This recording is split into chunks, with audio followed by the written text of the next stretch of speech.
આગળ વાત કરીએ બગસરા તાલુકામાં 1135 મતદારોના મતદાર યાદીમાં નામ કમી કરવાની અરજી થઈ હતી અને અરજદારોને સાથે રાખી આ પાર્ટીના કાર્યકર્તાએ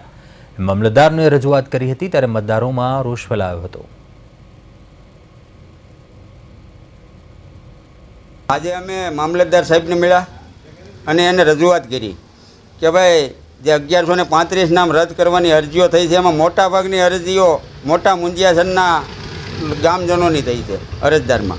અને એ અરજદારને હું કાલે મળ્યો કે તમે આવી કોઈ અરજીઓ કરેલી છે ત્યારે એ અરજદારોએ એમ કીધું કે અમે કોઈ આવી અરજીઓ નથી કરેલી પણ તમને સહાય મળશે, તમને રૂપિયા મળશે એમ કરી અમારી પાસે ચૂંટણી કાર્ડના ફોટા મગાવેલા હતા ભાજપના જવાબદાર વ્યક્તિઓએ અને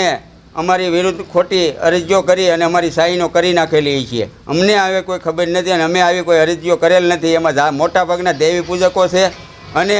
અમારા કેતનભાઈ સાંગાણી, રમેશભાઈ રાદડિયા આમની વિરુદ્ધમાં જે અમારા જ ગ્રુપના છે અને એને દ્વારા જ અમારા જ નામ કાઢવા માટેનું ખોટી અરજીઓ કરી અને આવું એક ષડયંત્ર ભારતીય જનતા પાર્ટીના કાર્યકર્તાઓ અને નેતાઓએ કરેલું છે।